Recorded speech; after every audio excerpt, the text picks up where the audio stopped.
Hello, it is Ryan, and I was on a flight the other day playing one of my favorite social spin slot games on ChumbaCasino.com. I looked over at the person sitting next to me, and you know what they were doing?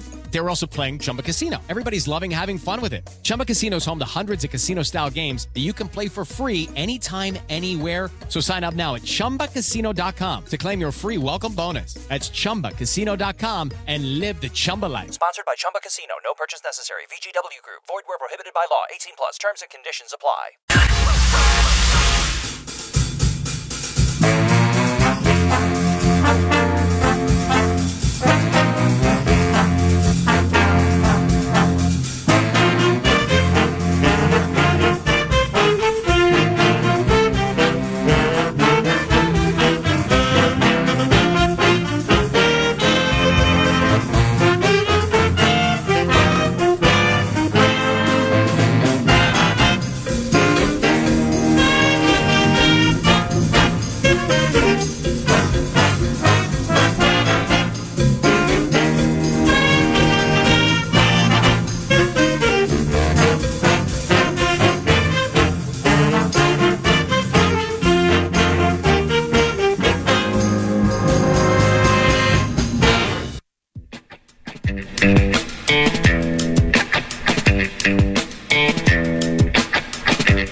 Welcome to Twin Cities Orthopedics Performance Center, specifically the TCO radio studio. And welcome to 9 to Noon with yours truly, Paul Allen. The on-site producer is Eric Nordquist and Max Fuller guides the Great Ship Love Covenant from the 651 Carpets Plus studios at FM 100.3 KFAN, your home for Minnesota Vikings football. The taping of X's and O's today, which is live 9 to noon at 11 a.m., that takes place with Minnesota Vikings head coach Kevin O'Connell, the KOC. Yeah, you know we. That'll be 11 o'clock today during the 9 to noon presentation. And for Nordo and I, that happens to be a favorite time of the week, whether it's off a loss or off a victory. And given it is a Tuesday, with the head coach, a talk back will be played for the head coach during the course of the conversation. And the best way to leave us a talk back into the playoffs, into the Rams game for Kevin O'Connell would be... Yes, free iHeartRadio app. For those of you listening on the iHeart app, appreciate you for doing so, by the way. Find that microphone on the KFAN screen as you're listening, and you can record up to your 30 seconds. Give us your best asking a coach into a postseason game off a 14-3 regular season. Right. What are we looking forward to with McVay and these Rams? Right. You got the questions. I got the access to it, and we're going to play one of them during the 11 a.m. segment with the coach. You got you have a question about the quarterback, about Sam Darnold. It's in play to get into the script or the set list for Kevin O'Connell. The Sam Darnold portion of the equation for me takes place relatively late in the conversation, and it goes like this: do you feel you have a hold on what played into Darnold's game at Detroit?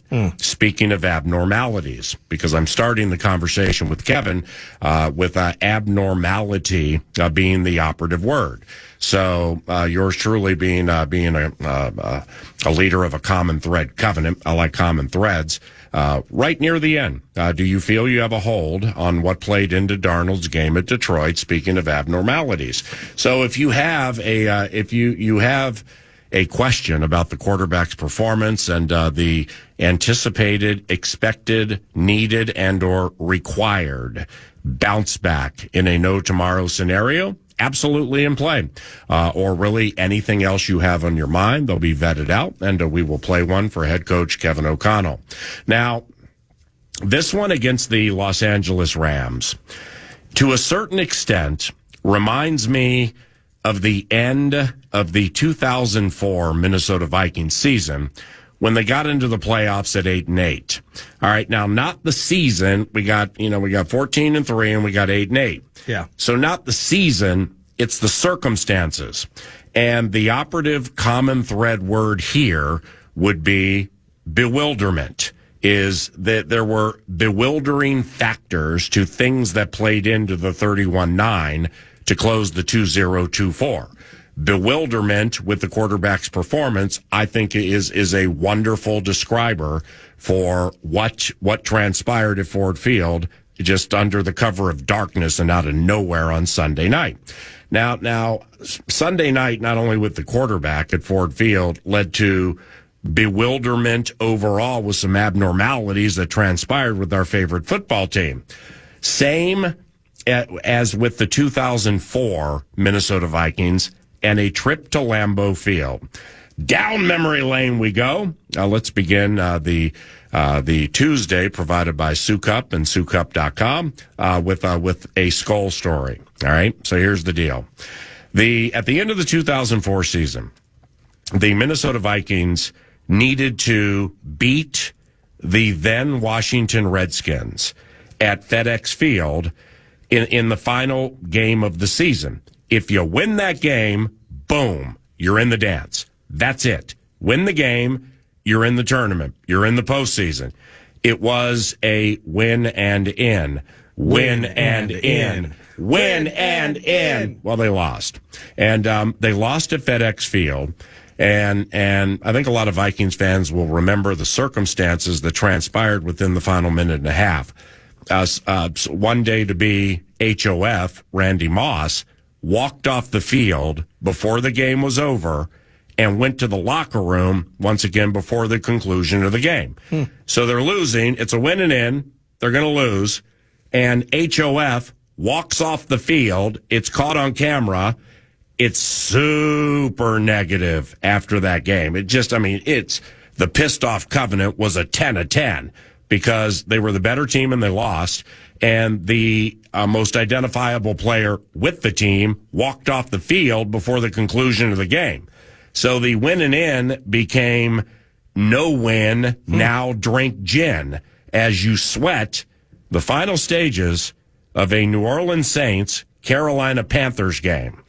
And the Saints of all teams had to do the Minnesota Vikings a solid. All right. And I'm going to get to the 20-year common thread, I believe, is transpiring into this Rams game. Now, the Saints were at Carolina. All right. They couldn't get into the postseason, even though their record was right around the same as the Vikings. They couldn't get in because Minnesota beat them earlier that season. So they head-to-head went the way of the purple. The New Orleans Saints had nothing for which to play in that game. Carolina had everything for which to play in that game. Because if the Vikings lose and Carolina wins, Minnesota's out of the postseason. New Orleans, it was fleur de lose. They had nothing to play for. Fleur de lose was the trick. So if the Vikings lose, which they did, and Carolina wins at home, it's all over, Johnny. That's it. And you got the identifier walking off the field and everybody's negative. It's the Saints by 3 very late in the game. So the Minnesota game just ended. They lose. People are wondering about the Moss situation. And there are about maybe a minute and a half, 2-minute warning left in the Saints Carolina. So you leave the Vox box, or the players and coaches and everybody go to the locker room, and you're able to watch the final stages of the Saints and the Carolina Panthers. And once again, Carolina wins at home against a Saints team that had nothing for which to play, and the whole thing is over. So we got kind of a negative fan base here, all right, with the Minnesota Vikings. Not taking shots at the fan base, as I understand the bewilderment and the consternation and or negativity that came with that situation. I was living it too. Is you should have beaten Washington. You didn't. Moss got a little petulant, and that was a big story the week up to the next one. And, of course, Carolina, as a big favorite, is going to win at home with Muhsin Muhammad and Jake Delhomme and all those cats against a Saints team that everybody thought wouldn't try. But it was the Saints by 3 very late in the game. So we're sweating that game and watching it. Panthers kicker John Casey. I think it was the last play of the game. down by 3. It was. Lines up for a kick, I believe, from 60 yards. Right at midfield, 60. Was it 60? It was 56 60. or 60. It was 60. John Casey lines up for a kick to tie the game and force overtime, and that's just going to extend the negativity with everything that's happening. These quitting Saints weren't the quitting Saints. Down memory lane we go. The kick was blocked, and the season was over for the Carolina Panthers. The Minnesota Vikings backed into the postseason with zero fan fervor. Zero fan fervor. You're 8-8. The identifier acted like a child, and now everybody's going to talk about that for the course of a week. And you're now going to Lambeau Field to play a Green Bay Packers team that beat you twice in the regular season, did so each time by the same score of 34-31. Ryan Longwell walked off on the Minnesota Vikings twice that season, including once in the middle of the afternoon on Christmas Eve at the Metrodome, and it was just completely negative because everything was on the grind at that stage of the season.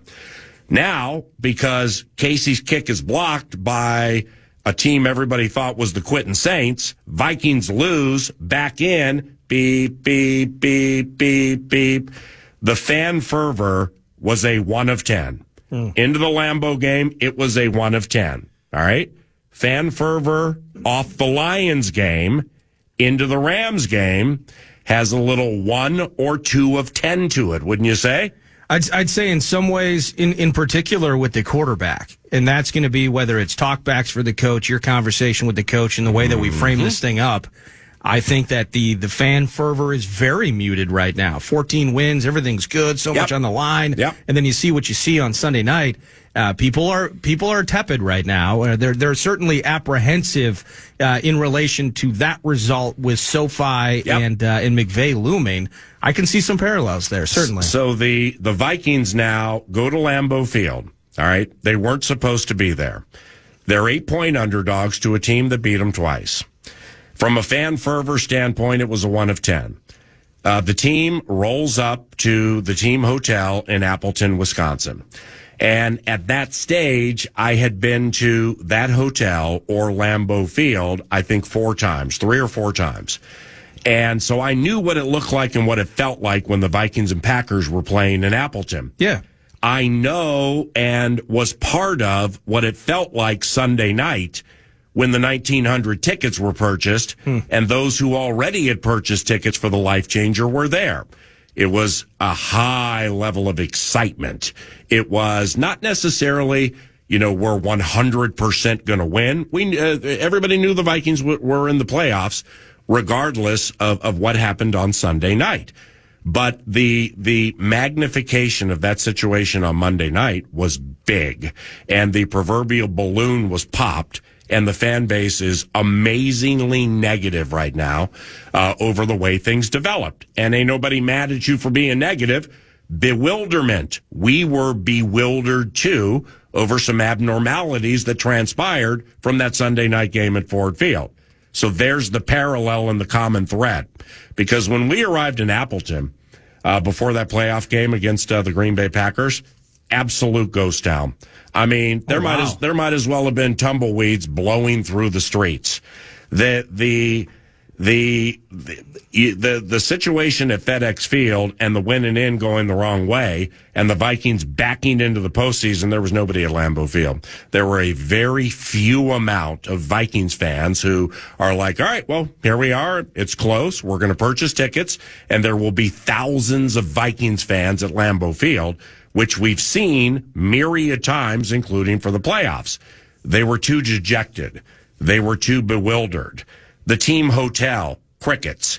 I mean, bleep-talking Green Bay fans did not even come down to flip you off, cuss you out, and tell you that you have no chance because you just lost to our favorite team 2 times in the regular season, including within the last couple of weeks on Christmas Eve. Crickets into that game.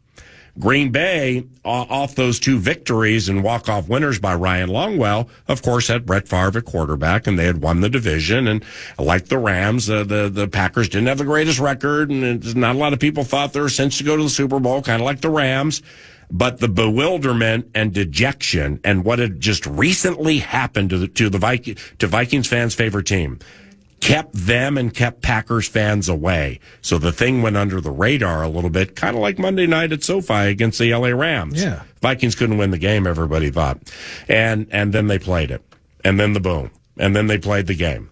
Third play of the game. Down memory lane we go. Third play of the game. Middle linebacker Chris Claiborne blitzes between the center and the guard. In the business, we call it the A-gap. Favre didn't see it coming. He hit Brett Favre so hard and drove him down, it changed HOF for the entire game. Yeah, he threw 4 picks in that game, didn't he? Yeah, I don't know how many Chavis and Brian Russell had, but it feels like they each had 2. I mean, he was throwing it to the other team every other play. In a game the Vikings couldn't win, there's dejection and bewilderment. People don't know what to think. And Claiborne on that sack changed the whole thing. The Vikings would go on to win that game. Mo Williams had a long touchdown on a swing pass from Culpepper. That was the Moss game, playing on one ankle, man. He had a high ankle sprain, put a double move on Al Harris, scored a touchdown, went by the stanchion, and did the mooning bit, and that's when Joe Buck was like, well, I never. That's disgusting. 17-0 lead the Vikings had midway through the first quarter. Yeah, they come. Antoine Winfield, early pick. Dejection. Then you get into the second quarter here. Bewilderment. Brian Russell picks him off. Okay, let's get into the second half. 8-point dogs. Ralph Brown. No fans going to the game. Ralph Brown with a pick. I'm not paying $1 off what I just saw at Ford Field. And then with about 5.5 minutes left. Why would I fly to L.A.? It's on Monday night. I got to work on Tuesday. It's already 24-10. Brian Williams picks Favre off for the 4th time, and the Vikings find their way to the end zone. Whew, this is looking good. That's going to happen Monday night. Through the darkness of beat-down bewilderment, I believe Minnesota will do the same thing to start the postseason. I'm saying same fishbowl under a different rock. So it may not be Grenard driving Stafford into the ground on the 3rd play of the game, and then Stafford throwing 4 picks to a bunch of different guys. I'm just saying, and the Rams are beatable. Of course, the Rams are beatable. The Lions were beatable the other night. The Vikings, the Vikings can beat anybody in the National Football League when the quarterback plays the right way and they're squared away of what we've seen all season. I'm riding a vibe of discernment into this game off the Skull story and the feeling I remember from 2004 with the Crickets in Appleton. Yep. Nobody gives them much of a chance because of what they just saw. They're going on the road to play an HOF quarterback. Stafford will be a Hall of Famer. They're going on the road to play a quarterback who had won a Super Bowl. Matthew Stafford's won a Super Bowl, and the dejection and bewilderment of the abnormalities that transpired on Sunday night means there will be crickets blowing down Manchester when it comes to Vikings fans at SoFi because it's a Monday night, because they're dejected, because flight prices, seriously, with this price gouging with these prices on flights for some of these air carriers, it's ridiculous. It's seriously, it should be larceny. But nevertheless, flight prices, the whole clip to it. Yeah. Same thing with the Lambeau game, the whole clip to it. But the dejection off what they just saw is going to keep a lot of people away. And then they're going to play the game. And they're all going to be back on the bandwagon into the divisional round game against the Detroit Lions. And we will deal with that replay of dejection from we'll deal with that when that comes to us. Yes. But I truly believe what transpired 20 years ago is going to transpire in this Rams game. And the Vikings team and the quarterback that we saw Sunday night, the Vikings team that everybody saw at FedEx Field lose to an awful Washington team with the most identifiable player walking off the field before the game's over. That's how negative he was. He had no idea what the score of the Saints-Panthers was. The Saints were massive favorites on the road. The Panthers were massive favorites at home because the Saints had nothing for which to play. The Panthers couldn't lose, and then they lost. The Vikings weren't supposed to be there, but they were. They have no chance. They were just beaten by this team twice. Then they played the game. You feel me?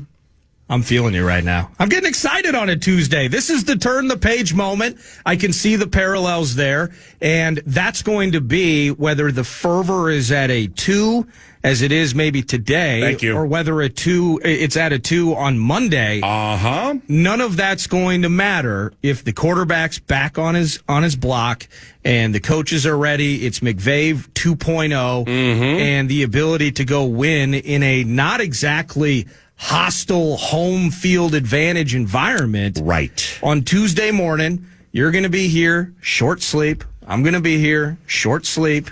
And we're going to be turning the page to the kiddies in the divisional round. I love how that can line up. Smack Stafford, like Claiborne and Favre. Open a lead, like Culpepper, Mo Williams, Darnold, and Addison or whomever. And that's the vibe. And I'm sticking with it all the way up to the game on Monday. Welcome to 9 to noon from Twin Cities Orthopedics Performance Center. Thanks to TimberTech and TimberTech.com. What's on deck 9 to noon includes a Star Tribune columnist, Lavelle Neal III. He'll be joining us around the corner, courtesy of Allery's in St. Paul. He's followed by cohort and fellow scribe Ben Gessling, courtesy of Standard Heating and Air. And then Kevin O'Connell joins 9 to noon at 11 o'clock. The presentation on Tuesdays is provided by Sukup and Sukup.com. Nordo is on site with yours truly, Paul Allen. Maxwell Fuller guides the great ship Love Covenant, and we're back after this. It is Ryan Seacrest here. There was a recent social media trend which consisted of flying on a plane with no music, no movies, no entertainment. But a better trend would be going to ChumbaCasino.com. It's like having a mini social casino in your pocket. Chumba Casino has over 100 online casino-style games, all absolutely free. It's the most fun you can have online and on a plane. So grab your free welcome bonus now at ChumbaCasino.com. Sponsored by Chumba Casino. No purchase necessary. VGW Group. Void where prohibited by law. 18 plus. Terms and conditions apply.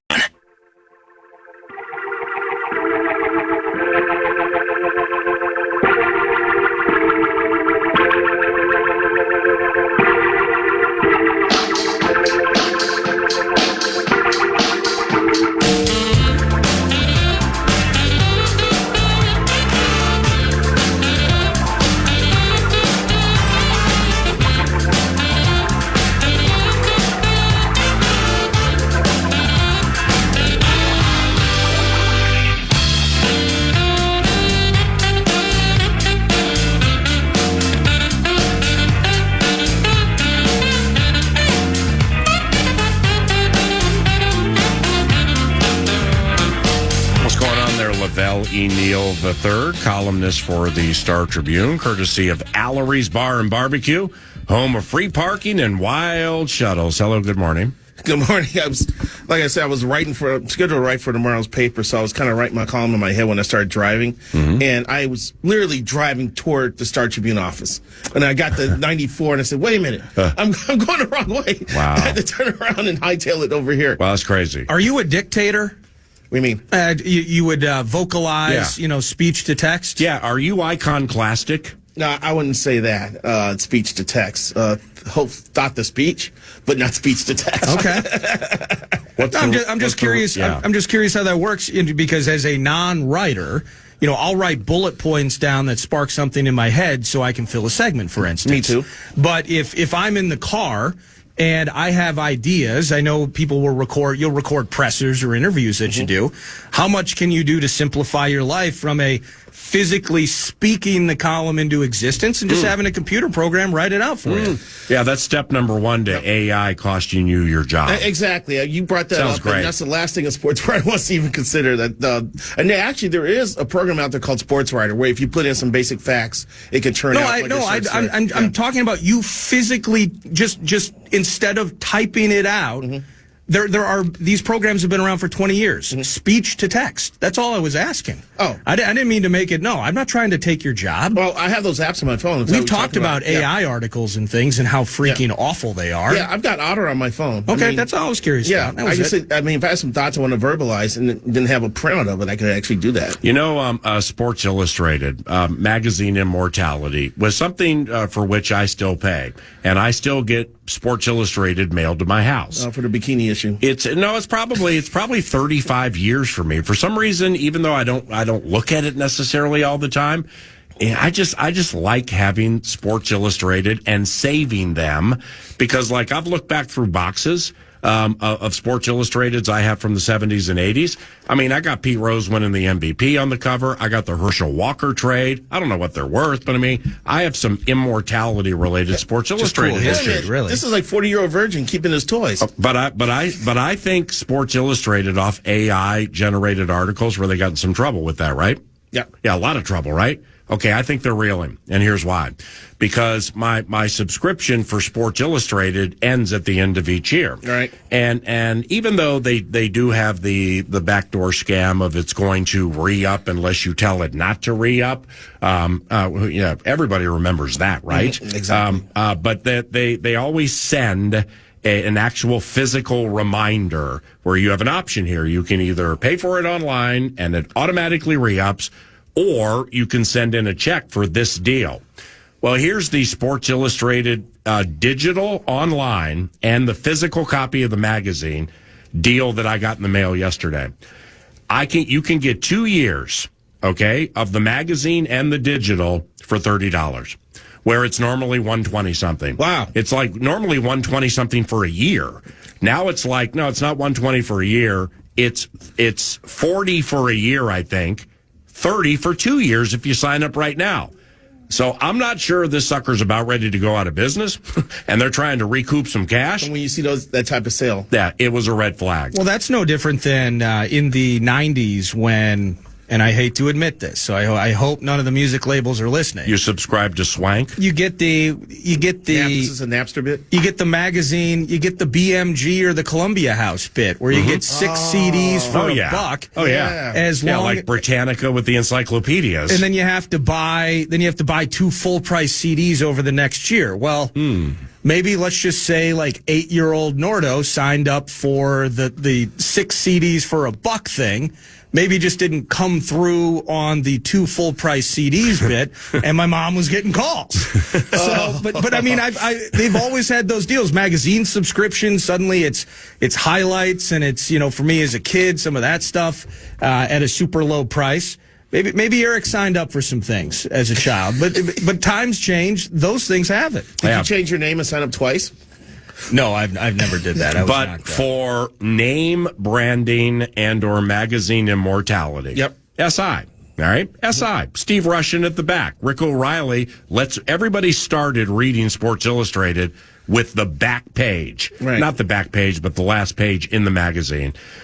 Steve Russian wrote like Air and Space. Was it Rick Riley who? Rick Riley, I think he had the back Frank page. DeFord might have had the back page for a little bit. Lee Montville, right. Yeah. Okay, so it's immortality, man. I mean, when you're taking something that's $120 and you're giving it away for $30 for 2 years plus your digital online bit if you set up an account, they're reeling off that AI thing. And what triggered me with that is just simply the fact that I can't exactly remember what triggered me. Well, we were with the AI articles. What we were talking about, and I AI. can't remember That's whether what it it was you or maybe it was it was somebody. I think it was you, as a matter of fact. Though you look at these AI generated articles, and it would say, preview of the game. Maybe it was Russo. In fact, it was.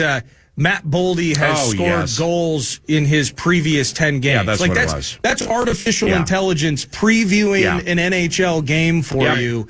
Kirill Kaprizov has scored goals. Well, he's missed a couple of games. He hasn't scored in the last 2 games. If you go on Google and do a search now, you get an AI. The first thing is an AI generated response. And you got to watch for that, too, because they aggregate information that is not necessarily congruent. Yes. Was Sunday special for you, snapping that losing scheme to Green Bay? And good morning. Yeah, we decided that it was worth having the Bears fall in the draft order a couple spots. in exchange for a victory over the Packers. That ended an 11-game losing streak to the hated green and gold. So, yes, we partied it up at Allery's. It was a great time. And then we walked over to camp and claimed the trophy because there's a traveling trophy that between the two bars. Wow. You walked over to where? Camp. Oh, wow. That's a bar? That's a place? Right next to the Keys Cafe off Robert Street. Got it. St. Paul. Got it. Unfortunately, here's the thing, and I told my friends, we're going to get in trouble for this. So we walk in to get the trophy. We agreed to sing the Bears fight song as we entered in. So we're going, pride Fall and down, joy, Chicago be So we're headed to get the trophy, and then we realized that some slappy at the bar had turned on the Bears Still Suck song. Okay, So now a couple of us in the group weren't happy about that. So as we're walking out of the bar with the trophy, a few people started the F the Packers chant. So now we're walking out going, F the Packers, F the Packers. And I told him now it's a fight. On the texture, I said, that's going to come back to bite us in the butt, man. We need to be respectful and act above it all. Let's act the way we want to be treated. So we shouldn't be doing that. But it happened.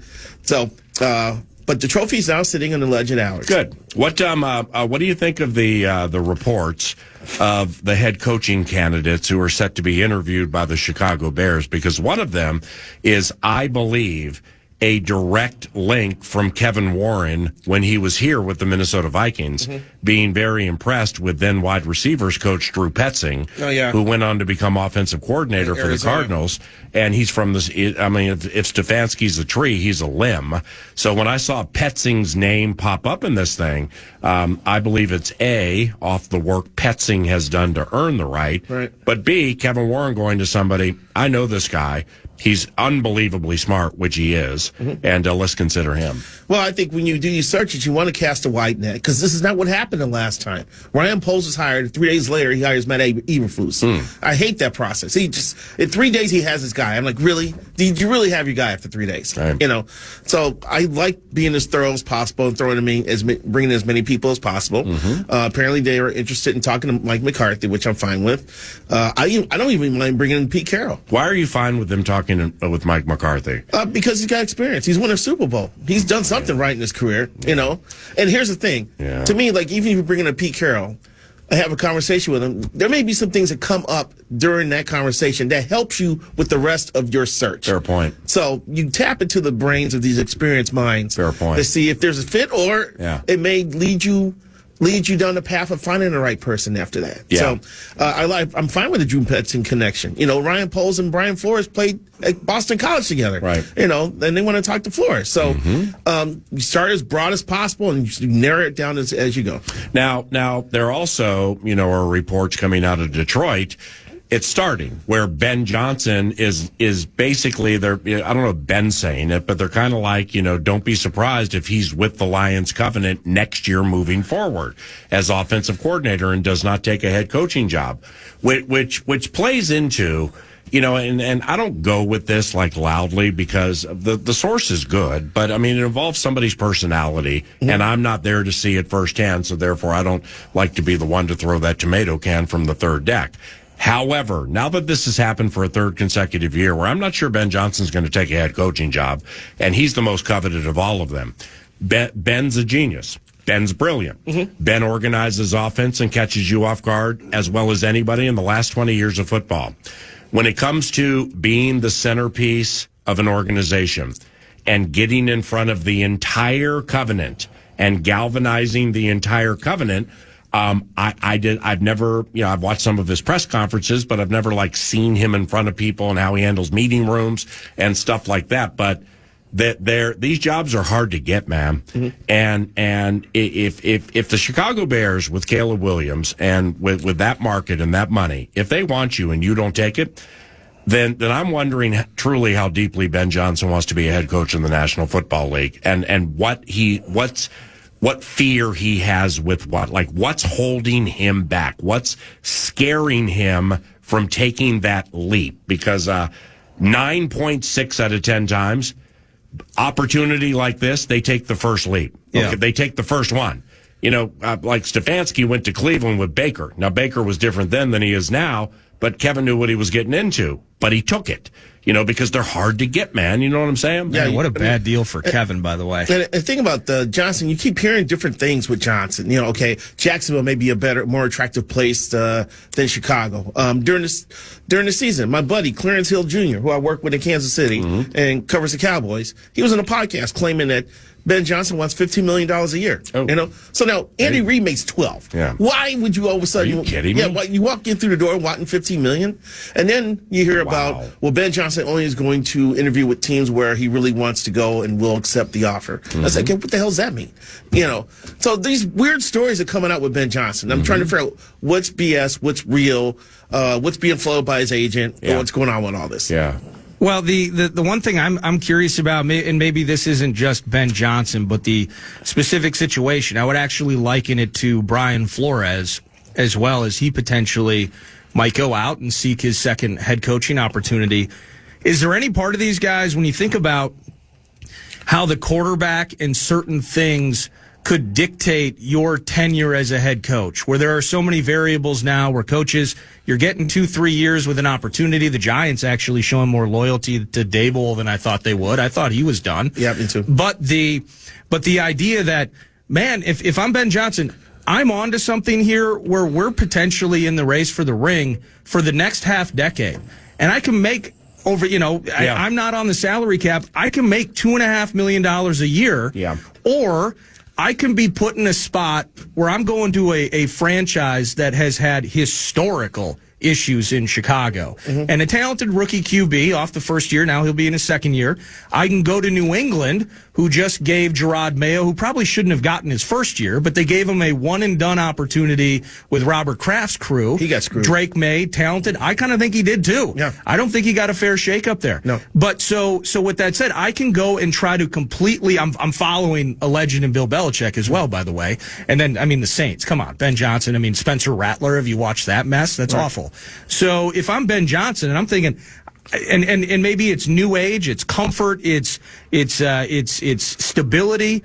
Maybe there's security in the idea, I can go get 6 or 7, and if I instantly have great success, then I can get some fat cash and an extension, or I'm going to sit up here with Dan Campbell. I'm going to call elite offense, make $2 million a year, and raise my family in Detroit. That's true, but if your head coach doesn't work out, then you're getting, you're not getting 15, but you're maybe getting 5 or 6 a year, and you're making double or triple what you were making as an assistant. And if you get canned, you still get paid. But yeah, is there any aspect to two? But if you get canned, you will be the most sought after offensive coordinator on the market in the last 20 years. Right.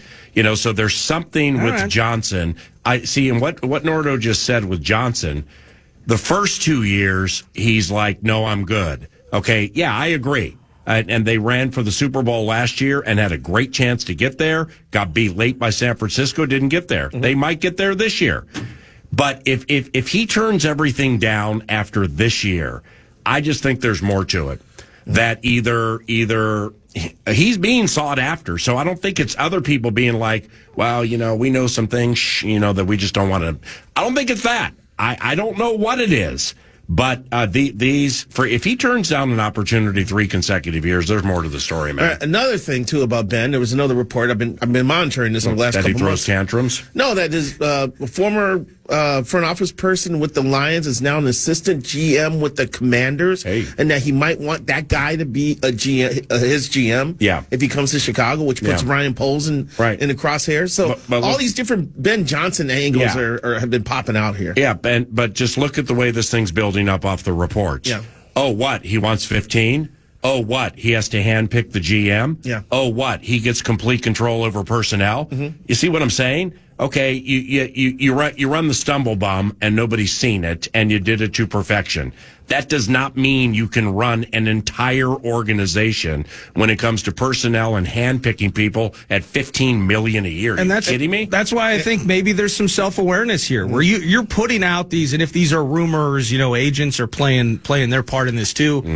Maybe set the bar so unbelievably high to where if somebody actually calls your bluff, okay, let's ride. Yeah. But otherwise, it didn't work out. I guess I'm just going to keep making these elite offenses chances with a super young group and a pretty nice runway moving forward. And like you pointed out, being able to lead an entire locker room, not just a quarterback room or a skill position room.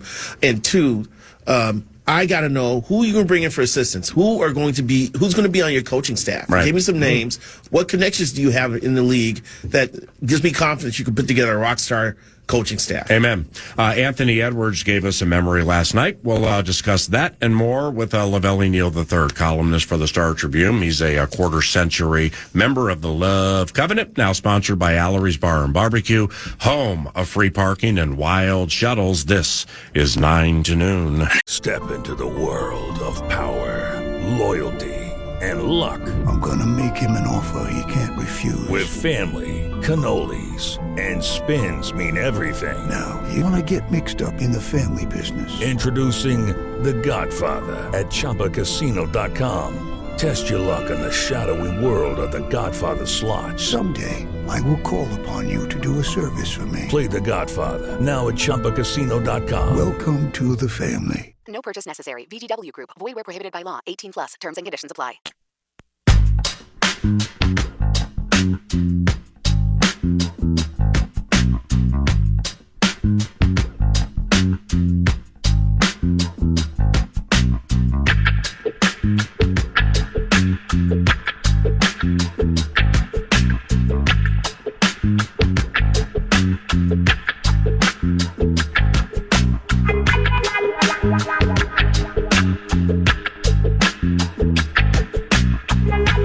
Gave us a memory last night, boys. Walked off on the LA Clippers, snapped a little losing streak there, and welcome back to 9 to noon.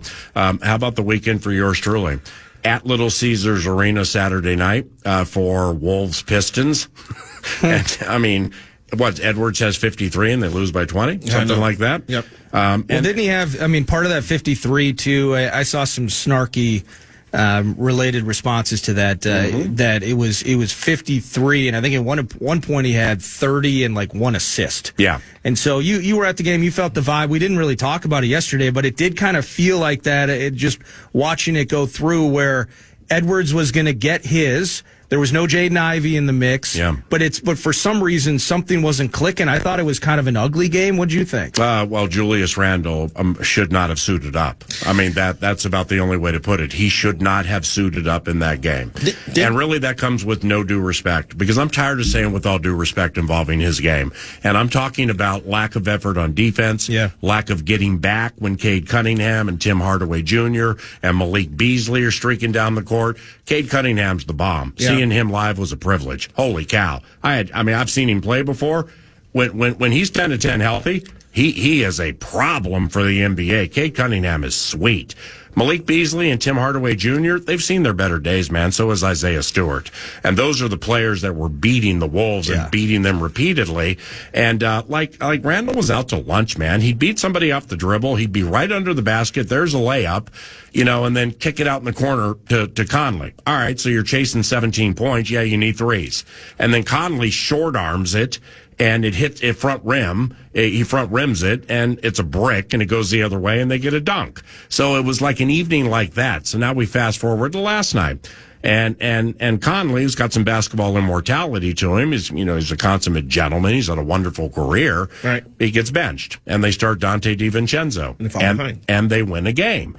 And it's interesting that they did that, because when DiVincenzo was struggling to a certain extent early in the season, off all the examples we got about his highlight moments with the Knicks, well, those high point moments with the Knicks involved Jalen Brunson or somebody being hurt and DiVincenzo starting. Yeah. And so, like I'd bring up to Chris, not everybody's comfortable coming off the bench and starting, something like Jordan Clarkson, Lou Williams, Michael Cooper back in Dimwitty, who started before. Back in the day with the Lakers, Michael Cooper.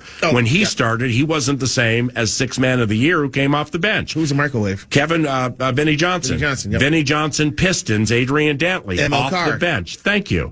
And so on.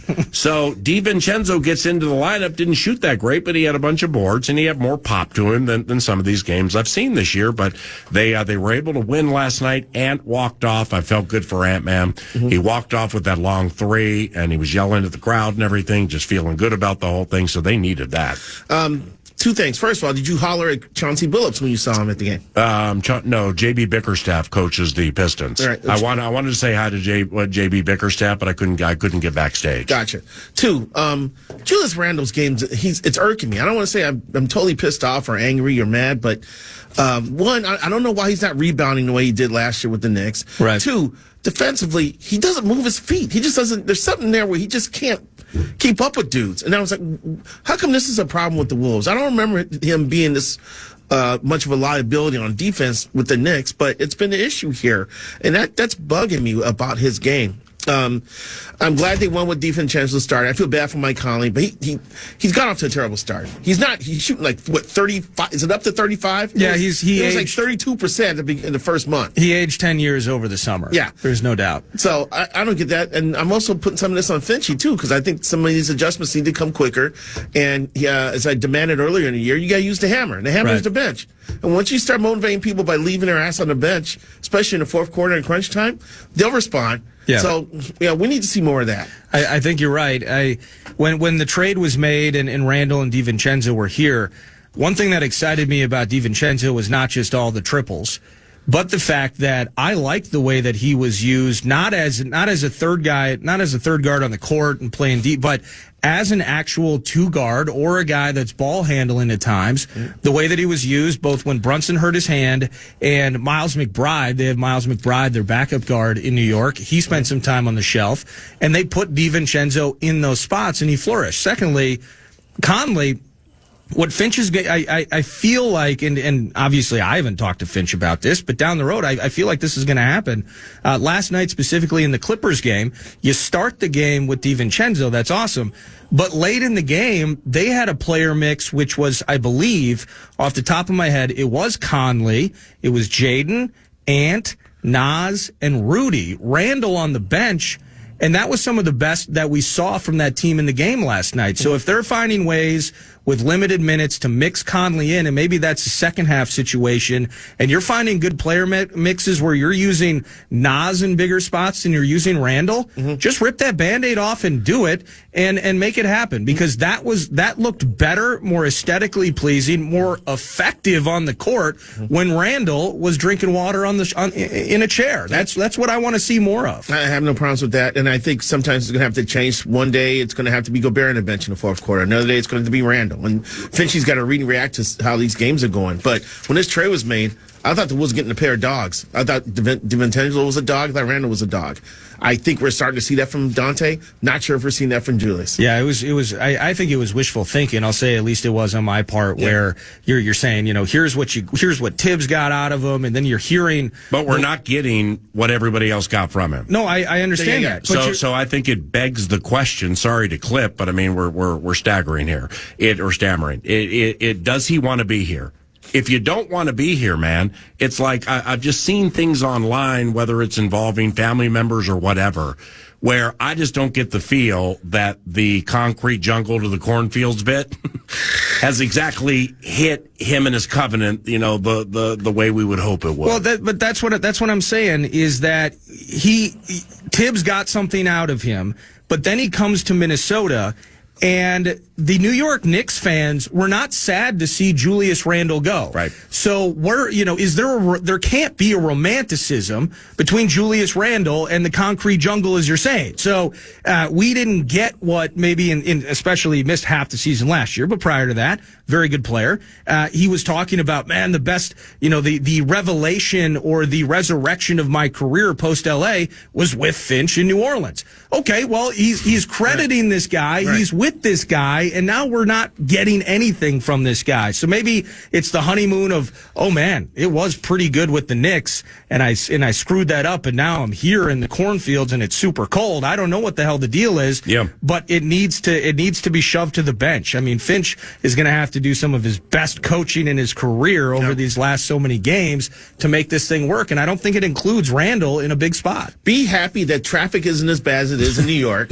All right, maybe you need an off season here. Play a lot of golf, go fishing, Yeah, realize how there's zero chance at that. This is a chill Cabin culture, right? Exactly. Yeah, that ain't happening. Let's get him up to Ballard's Resort for a weekend. Fully integrate. Yeah, absolutely. Well, I think it's fair to bring up. I mean, his minutes are getting cut. He played 20 and change last night. It's not the first time. His box score last night was terrible, but I didn't watch the second half of the game. I fell asleep. But I do think it is fair to wonder how much he is still 2x4'd over the head with being here and whether he wants to be in this market or not. He starts in Los Angeles.